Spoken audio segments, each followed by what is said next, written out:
Hi guys, welcome back again to Thai Talk with me, Jenny.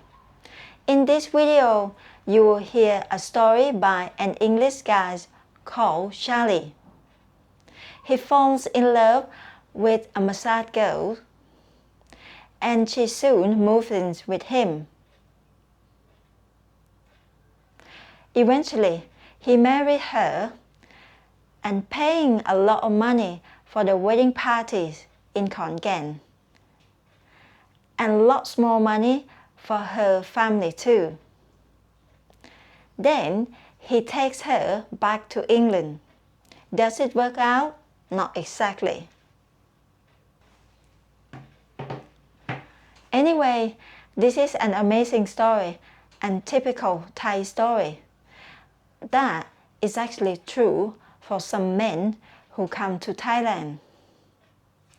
Okay guys, please like and subscribe to my channel. And if you can spare a few dollars to buy me coffee, just scan QR code here. It will give you to the link to buy me coffee page. ขอบคุณค่ะ And be sure to leave the comment at the end of the story. I will reply to your comment with my opinions too. Okay guys, here's Charlie's story. ขอบคุณค่ะ Until my next video. Bye.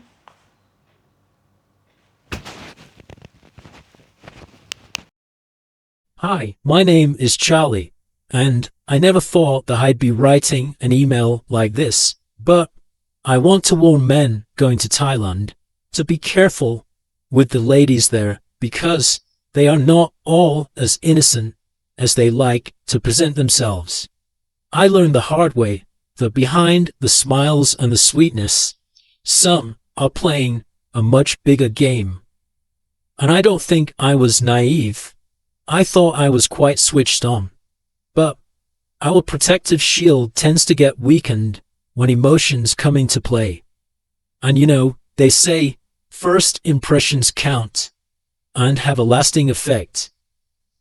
And there seems to be some real truth to that. We never seem to be able to shrug off that initial picture we form of a person in the early stages of a relationship. And it's easy to blind yourself to little things that happen later. We often dismiss faults in a sweet Thai girl as idiosyncrasies or cultural differences, when really you could be getting taken for a fool. Anyway, that's what happened to me, and here's my story. Having heard how good Thailand was from a few mates who'd been there on holidays, I was planning a trip in 2020, but I couldn't get there for over a year because of the global lockdowns. Luckily, because I had a job in digital marketing, I was never out of work. What's more, I'd been with the same employers for over 10 years who were happy for me to work from anywhere. So I found myself with a lot of freedom. In early 2023, I decided to get out of the UK for a well-deserved break from all the craziness. I was 38 years old, financially stable, and proud of my two homes back in England. One was an inheritance that I lived in, and another, an investment property in London. I rented out for over £4,000 a month. With my salary averaging around £5,000 to £6,000 monthly, I was financially very secure. I didn't even have to work, but what else was I going to do? Leaving Heathrow felt like a prison break. The skies were that typical English shade of despair, flat, soulless and grey. A miserable drizzle licked the tarmac, and the cold wind needled through my coat as I hauled my baggage towards the airport entrance. Apart from a few glorious summer weeks, England has the kind of weather that makes you question why anyone tolerates life there at all. Inside the terminal, people wore their stress like badges of honor, grumbling over delays, overpriced coffee, and over-the-top security hassle. My plane was on time, but the food on board was awful. Lukewarm pasta drowned in some pukey sauce, stale bread rolls, and a rubbery dessert that tasted vaguely like soap. But as we got closer to Thailand, my mood started to lighten, and I started to get a little bit excited. The sun rose high, and the clouds gave way to sapphire skies. As we descended into Suvarnabhumi Airport, I pressed my forehead against the window and watched Thailand zoom in below. An endless patchwork of green, temple rooftops glittering in gold. The moment we touched down, I felt it. The warmth, not just the heat, but something deeper, something inner, a friendliness in the air. Customs was a breeze. Friendly female airport staff with their enchanting smiles and famous Thai wise, polite nods, then that lovely stamp of entry. My luggage rolled out almost immediately. Outside, a wave of humid air wrapped around me. An eccentric taxi driver, grinning ear to ear, approached me. "Where you go to, boss?" he asked. "The landmark hotel Sukhumvit," I replied. He knew it. He helped me with my bags, opened the door like I was important, and we were off, navigating the city's hypnotic maze of motorbikes, tuk-tuks, and neon billboards. The landmark was impeccable. Polished marble floors, bellboys in crisp uniforms, and a lobby that smelled faintly of lemongrass and jasmine. The receptionists greeted me with a "why" and a smile warmer than I'd seen in years. The porter took my bag and guided me to a spotless suite overlooking Sukhumvit Road. I showered, took a nap, and then got ready for the Bangkok streets I'd heard so much about. That night, curiosity got the better of me. I wandered out, drawn by the bright chaos of Nana Plaza. It was intoxicating. Music, neon lights, laughter, and an ever-flowing river of Chang beer and Leo. I found myself at a bar with a pool table and half a dozen stunning women in short skirts and 6-inch heels. "I go with you," one said, then another, then another. At first, I thought they were joking, but they weren't. It was real, all of it, but also unreal or surreal, like stepping into a dream where the rules of home no longer applied. I didn't go with anyone. I just observed. I tried to take it all in. It was overwhelming, but oddly energizing at the same time. The next morning, I started to build my routine. Wake up early, go for a swim, laps in the hotel's 10th floor rooftop pool, then play squash. There's a court at the hotel's fitness center, thankfully well maintained. I played against another guest, a German guy, Dirk, I'd met in the breakfast buffet the morning before. He was a good player, and we had some evenly matched games. Afterwards, I'd retreat to my laptop. 6, sometimes 7 hours of digital marketing work. At that time, I felt invincible, but life has a habit of smacking you in the face and reminding you that you're not. I injured myself playing squash, a misjudged lunge. During a heated match with Dirk, I slammed my back into the court wall, limped out stiff and aching, trying to laugh it off, feeling embarrassed. I returned to my room and rested. Later that day, the hotel porter, seeing me wincing into the elevator, suggested a local massage place a block away. "Not the naughty one," he assured me. "Real massage, good staff." I took a tuk-tuk there. The driver read the note scribbled in Thai. It took 10 minutes through the Sukhumvit heat. The zippy rip of the tuk-tuk engine speeded us like a needle through the choking Bangkok traffic. That's when I met fun. The massage shop was quiet and cool, tucked off Sukhumvit near Asok, and I wandered in with a stiff back and low expectations. She stepped out from behind the curtain, quite tall for a Thai woman, maybe 5'8". What's that, about 172 centimeters? And this is about the same height as me. Long, silky black hair, beautiful olive skin, dark flashing eyes, a wide smile, and innocent broken English. "You pain?" she asked.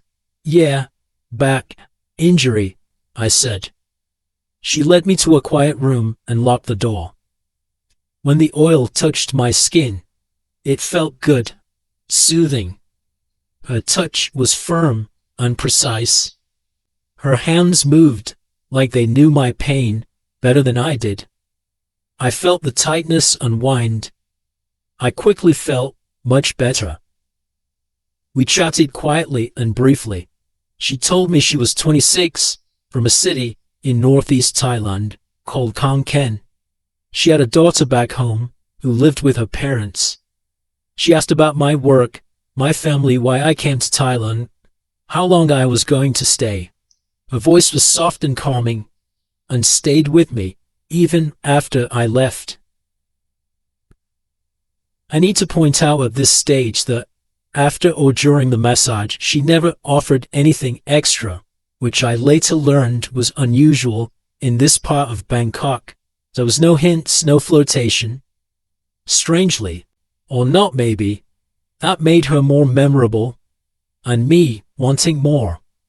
Did she know that she had that effect? Anyway, I was impressed. The next morning, my pain had subsided considerably, which was fortunate because I'd decided to move to a condo near Asok. The hotel landmark was only for a few days until I found a suitable condo to move into. After viewing 2 or 3, I found the one that I decided on. A 2-bedroom penthouse with breathtaking views of Bangkok. Took me a couple of days to settle in. The place wasn't cheap. And after a while, I found myself thinking about fun again and longing for another massage. There was something about her that was refreshingly opposite to the chaos and flirtatious bar scene of Bangkok. So, about a week to 10 days after my first massage, I went back. When I entered the shop, she looked up and gave me a knowing smile, and I felt something shift just slightly in the way that she looked at me. After the massage, as I slowly sat up, looser and lighter than I'd felt in the last few weeks, I asked her, "Do you have a number I can reach you on?" She frowned. "For another massage, I mean," I said. She hesitated for half a second, gave a half smile, then pulled out her phone. "You line?" she said. "What's that?" I asked. She laughed briefly. "I help you." She downloaded the Thai Line app for me, the one that all the Thais use to communicate. And then she added herself with a little photo, just her smiling, in a tight white t-shirt, little makeup. She tapped out a message to show me how it worked. "Hi Charlie." After I left, she messaged me. "Shop take money a lot, I get little. You want massage your condo? Good for me, and for you." I supposed she could then keep all the money and cut out the shop and avoid the leering tourists around Soi Asok. She'd obviously wanted just to work more and make a bit more money. I respected her work ethic. So I replied to her, "Sure, that sounds good. I will need a massage quite often now." She sent an emoji, a happy smiling face. I loved the attention, little though it was. The next day, she arrived just before 6 p.m. She slipped off her shoes at the door and looked around the apartment. "Nice condo," she said, eyes scanning the place with polite interest. She looked stunning in her blue jeans and simple pink top that clung to her shapely body. Her hair was loose, and the last of the Bangkok sunshine blazed through my condo windows and reflected onto her face. I switched on the lights and dimmed them for relaxation. We drank a cup of iced tea together that I'd prepared earlier. Then she set up the massage mat in the living room. No distractions, just quiet background music. An instrumental acoustic I'd found online, hummed from my laptop. Fun. Pulled out her oils and without a word, tied her hair up into that same neat ponytail bun that I'd seen in the massage shop. There was something about the motion, how she put her hair up. Practical, habitual, intimate, that captured my interest. She wasn't trying to impress me. She was just being herself. "Lie down," she said softly. Her palms seemed to read my body, each muscle, each knot relaxed. She worked quietly, gently, caressing my shoulders and down my back, slow and deep where I needed it, light and teasing along the edges. She massaged my buttocks, which made me feel excited. I hoped I didn't show it. I'd forgotten about the pain. She moved down to my calves, then my feet. About an hour after she'd finished, she'd sat up, cross-legged, beside me, smiling like a proud child. "No better?" she asked. I nodded. "Oh yeah. Very good, thank you so much. That made me feel so good." She smiled again, like my approval was needed. We chatted for a while. I asked her where she was from, having forgotten. "Kon Ken," she said. "I tell you already. I come Isan." I told her I'd heard of it, but never been. "And you," she asked, "your life? Can you tell me?" I gave her the short version. She already knew I was from England, so I elaborated. Remote worker in digital marketing, a few houses back home that gave me security, and enough income to live well, especially in Thailand. She looked overwhelmed at my situation compared to hers. "Oh wow," she said, smiling and breaking into half a laugh. "You rich man, you lucky." I laughed. "Not rich, lucky maybe." She stood and began packing up her oils. I walked her to the door, and for a moment we paused. She turned, her face close to mine, her eyes shining. My mind was spinning. "You want massage again, you line me," she said, looking at me with quiet expectation. Then she smiled, and we went silent. She was just gazing at me. Was she looking for a little kiss maybe? Then she brought me to my senses. "So, 600 baht, Charlie, please." I'd forgotten. What an idiot I was. "Oh yes, yes," I said. I gave her 1,000. "Oh, too much," she said. I smiled. "No problem. Money for tuk-tuk and eat rice, ging cow." She smiled wider this time and laughed. "Oh, speak Thai nit noi, Charlie. Very good." She then gave a slight bow, her hands pressed together, eyes and head dipped gently. "Kop kung ka," she whispered, with a graceful gesture. Then she was gone. After the door closed behind her, the room felt too quiet. The kind of quiet that makes you realize something magical just happened. It was like I was a child who just read the opening chapter of an enchanting childhood novel, and I was desperate to get into the next chapter. I kind of knew that I'd fallen for this girl. It just somehow felt right. I felt also that she knew that somehow, but I wasn't sure how. I'd heard of some Thai women having black magic powers, and this felt magical, nothing more. Although I wasn't sure whether this was just an old story. Over the following weeks, Fawn and I spent more time together, and we became an item. Romantic dinners on the Chao Phraya River, drinks at the Saxophone Club, the Royal Palace, temple visits. We talked for hours about her life, her daughter, my work, my family. She was respectful, demure, reserved, modest, and shy, and warm. We got to know one another so well. After a few months, I'd persuaded her to move into my condo, as she was practically there half the week anyway, and I loved her being around me. And anyway, I got free massages when she moved in, and much more, if you know what I mean. Fawn was also a great cook. She told me that she wanted to leave her job, but couldn't unless she had real security. She said she wanted to start her own business, a massage shop. I told her to quit and just stay with me. She then said something that surprised me. "I quit, okay, Charlie, but only if we marry." I thought she was being really forward, but then I thought we were already living together, so it wasn't that far-fetched. Yet this did seem strange to me, and it also seemed too fast. For most men in the West, Being put on the spot like that, they normally run for the hills. But I didn't. I did the opposite. I proposed. Eyes watering, she said yes. And, to cut a long story short, we ended up at a gold shop, and I paid, at her request, for a 50,000 baht necklace and matching bracelets totaling 90,000 baht to show my sincerity. Next came the family visit. Before leaving Bangkok, I bought her mother matching gold bracelets and necklace, just as I had bought for fun. The family lived about 20 miles away from Khon Kaen city center, and I must say, it was another world. Dirt roads, mosquitoes, no beds in the house, just mats on a concrete floor. Gaps in the walls, no running water in the bathroom. The shower was just a huge bucket and a pot to pour over yourself.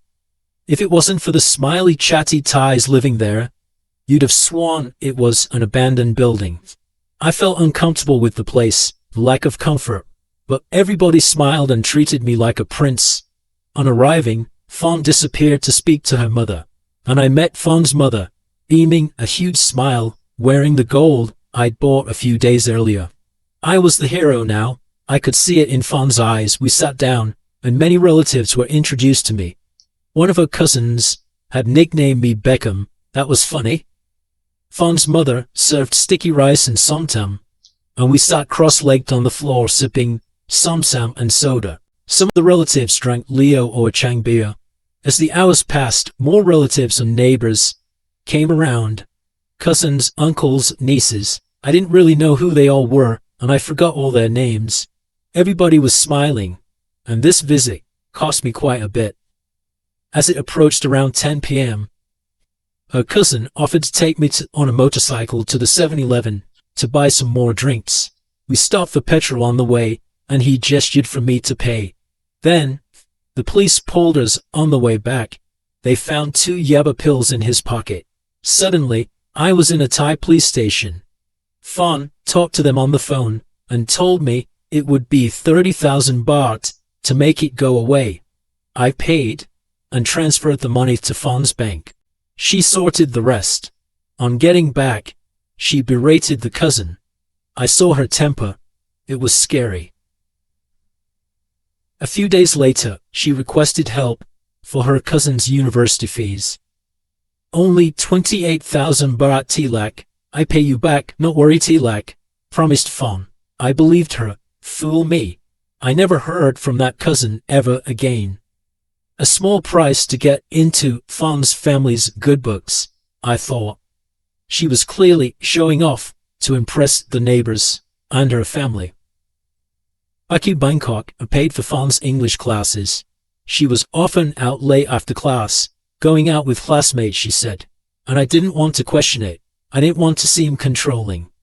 When she was home, she gave me affection and massages that melted my worries away. I loved being with this girl. We've planned a wedding in her village. I paid a dowry of 350,000 baht, 150,000 baht for the ceremony, and another 100,000 baht in gold for her mother. Her father's eyes lit up when he saw the money. It struck me then. I'd spent over 25,000 pounds since meeting Fawn just a few months earlier, and in return, her family gave me a cotton bracelet for good luck.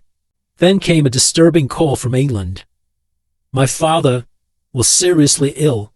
He'd had a stroke, and later a bad fall, resulting in a wheelchair lifestyle. I rushed home, unable to get Fawn a visa quickly enough for her to join me. I paid for her to continue her English lessons, and I gave her a spare bank card if she needed any money for emergencies. I'd left about 5,000 pounds in that account, and it was money that I didn't really need on a daily basis. We stayed in touch daily, but as the days wore on, often she didn't answer. This made me a bit suspicious. She might be up to something. Was I getting possessive? Was I getting paranoid? I didn't think so, and I just trusted my gut. Something just didn't feel right. To test her, I said I'd return a day later than I planned to get back. I got home about 10:30 p.m. at night. She wasn't there, She arrived the next day at 2 p.m. and had her excuses about staying with her friend. I wanted to believe her. I lied to her that I did, but resolved to keep a close eye on her in the future. That night, she was more sensual than ever. It was electrifying and lasted for hours. I felt great again. The next morning, we were having breakfast, and it was then that I noticed her gold necklace and bracelets were missing. I pawned them. My parents, they asked me for money, she sobbed. Didn't want to ask you for more money, I shame. Reluctantly, I gave her 80,000 baht to get the jewelry back. They were sentimental gifts, I thought. More fool me. It seemed they were more emotional value to me than they were to her. Also, 5,000 pounds I'd left her for emergency money in the English bank account was gone again. She said she needed the money to give to her parents, who had debts to pay off, or else they would lose their home. I understood. I could afford it. She suggested another trip to Khon Kaen. I was dreading it. This time I refused to stay in her family home, which sparked conversations about the dire conditions that Fon's family lived in. She suggested renovations, and I thought maybe that would help her family so that they didn't have to live in what looked like 18th century conditions in England. 6 family members lived there. I suggested to Fon to get some estimates to see what it would cost to upgrade the house. But that was the green light. After getting builders round, the family got excited and there was no turning back. 1.5 million baht for all renovations, she said. I thought it would be a kind gesture and wouldn't dent my savings too much. Then, Fon explained, new house, easier, and only 2.6 million baht. I thought the extra money would be worth it. Eventually, a finalized estimate brought the total price to over 3.2 million baht. When Fon said she wanted to add a separate bedroom, an ensuite for us, and we could stay there anytime we wanted in the future. I knew this was dead money for me, but I went along with it anyway. I didn't want a sulky wife and an unhappy extended family. I transferred the full amount so they could just get on with it, and I could forget. Another few months passed and I was planning another visit to England as my father's time looked grim. Fon wasn't working and said she needed to work again to send money to her family. I was dead set against that, as I couldn't stand the thought of her massaging other men who would be eyeing her up. That's when I committed to a monthly support for her family, 20,000 baht. I agreed. I was bleeding money all over the place but still believed I was building a future life with my wife. A few weeks after I returned to England, Fon's visa came through. We settled in my detached house in York. She loved it at first, but as the novelty wore off, she got bored and agitated. Admittedly, I was spending a lot of time with my family, and a few months later, Fon took a trip back to Thailand to visit her family. We kept in touch by line, on the occasional video call. She was away for about 6 weeks. When she returned, she said she needed a job. She wanted to open a massage shop, but I put my foot down and said no, as I was well aware that it would give out the wrong kind of signal to the wrong kind of guys. So, Fon got a job at a Thai restaurant that one of her Thai friends worked at. After only a few weeks passed, she started coming home later and later. 4 a.m. arrivals, a drunken Thai woman arguments, sometimes she'd hit me. This wasn't my idea of marriage. Often, she'd sleep in one of the spare bedrooms. I didn't care. I had bigger fish to fry with my father's condition. Then, one day, she announced that she was pregnant. The scan revealed a conception occurred while she was in Thailand. I confronted her. She denied it at first, saying the doctor must be mistaken. But Dr. Carney was a long-standing family doctor, and he confided to me he was absolutely certain of the conception date within a few days. Then she admitted it. She'd been with other men in Bangkok. She'd been freelancing. I couldn't believe it, especially after the way she seemed when I'd met her. She seemed so innocent. Why? I asked. only to secure a future, for money, not for love, she said. Then she swore she'd never do it again. She cried. I asked her why she hadn't tried to make money from me in that way. She replied, I see you different, Falang. Not quick one for quick money. You, good one, for a long time. This completely threw me off. I suppose men see women like this sometimes. She's good for a fling. This one's good for marriage, blah blah blah. I believed her that she'd behave in the future, so I forgave her. We were married after all, so I wanted it to work. But at the same time, my trust in her had been shaken. This was about 9.8 on the Richter scale. Weeks later, she told me she'd aborted the child. I do this for you, Charlie. I want only you. I let it go. She'd suffered for her mistakes. An abortion she planned and carried out in a foreign country must have been very difficult for her. I was later shocked that Dr. Carney had advised her. Patient confidentiality took care of the rest. When I asked Dr. Carney about it later, he said he thought he acted in my best interests, as well as hers in any way. He couldn't refuse her request. I began to trust Fawn again.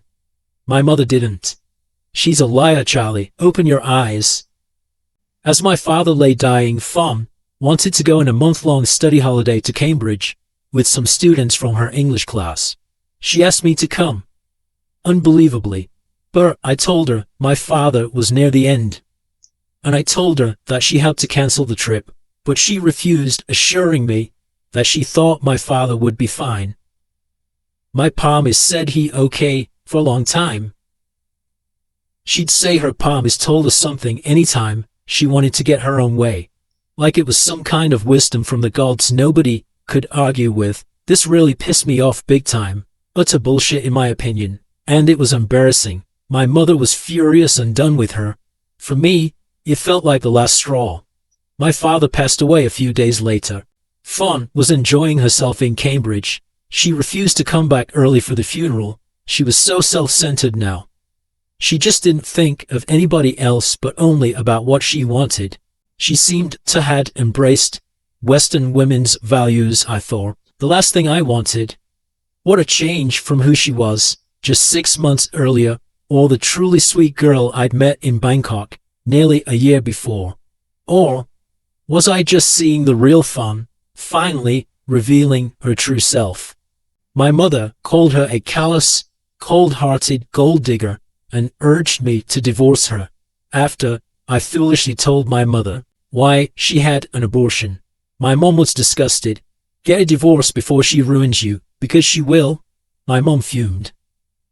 I'd already lost my dad. My mom was all I had left. Fawn wasn't even allowed at my parents' house anymore. I felt caught in the middle, but I had to admit my mom was right. Mom made the appointment with her solicitor, and I transferred all my assets to her, who kept it in a trust and overseas gold deposits. I could liquidate the gold any time and have the money transferred to anywhere in the world. I had a bank account anytime I wanted.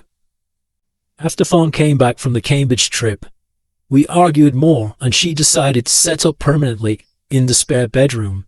I wanted us to sort things out, but she continued working in the Thai restaurant and often came home later and later, and sometimes not till the next day.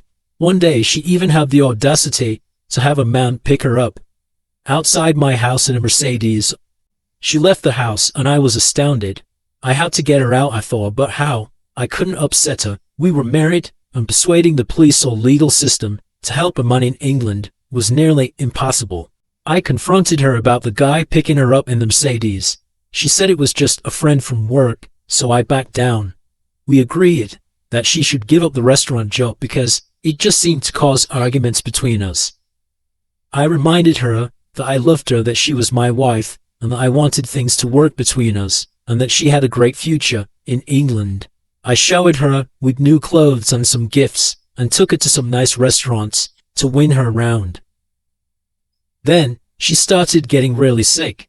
I took her to Dr. Carney again, and he confirmed the symptoms as signs of pregnancy. After a test, it seemed that she'd done it again, pregnant to another man. Dr. Carney identified the conception date, and it was during her visit to Cambridge. I pretended I didn't know, and that she'd fooled me into thinking it was my child. Things were more stable for a while, and I planned a divorce in Thailand. So, I surprised her with the idea of a romantic trip back to Thailand, and a trip to see the finished house in Khon Kaen. Before she got too big, she loved the idea, and we flew off about a week later. My mom even drove us to the airport, because the whole thing was her idea. After a few days in Bangkok, I told Fon what I knew and what I'd decided to do. She said she didn't want a divorce because she was having my baby. I just laughed and told her that I knew the baby belonged to another man, and I showed her the paperwork from the doctor. Then I told her, so, this not my problem. She didn't argue. In Bangkok, we divorced quietly. I gave her 100,000 baht in cash, and put her in a taxi for Khon Kaen. If you come back to England, I told her, I have nothing. The houses are not mine, they belong to my mother. She was silent and stunned. As the taxi sped away into the Bangkok heat, she never even glanced back. It was over, I felt, and I felt free. But I also felt like I'd been through a year of hell. Next time I have a massage in Bangkok, I'll have to be more than on my guard, though I know that often isn't enough. When a clever Thai woman targets you guys, they can play such a subtle waiting game that it all feels very real. And then you find yourself stuck like a fly in a black widow spider web. I was lucky. With the help of my mother, I was able to wriggle free. So, what's the moral of my story? I'd say that love can blind a man more so than a woman, and kindness can be exploited, usually by women and for money. Also, remember that not every smiling face in Thailand is sincere, especially in the tourist areas, but not confined to those. And never forget that cultural differences are real, but sometimes they're also a mask for exploiting you out of your money. My advice? Don't rush in like I did. Don't let your emotions cloud your judgment, and above all, protect yourself. I nearly became undone, and it could have been much worse. I just have to thank my mum for looking out for me. So remember, not all Thai love stories have a happy ending. Some are bigger than Shakespeare tragedies. Thanks for listening to my story. Please let me know what you think. All the best. Charlie. So guys, what do you think of the story? Drop the comment below and I will reply to your comments with my thought too. Please like and subscribe to my channel. And if you can, please buy me coffee because I'm working full time on this video now. Thank you. Have a nice day. ขอบคุณค่ะ Until my next video. Bye.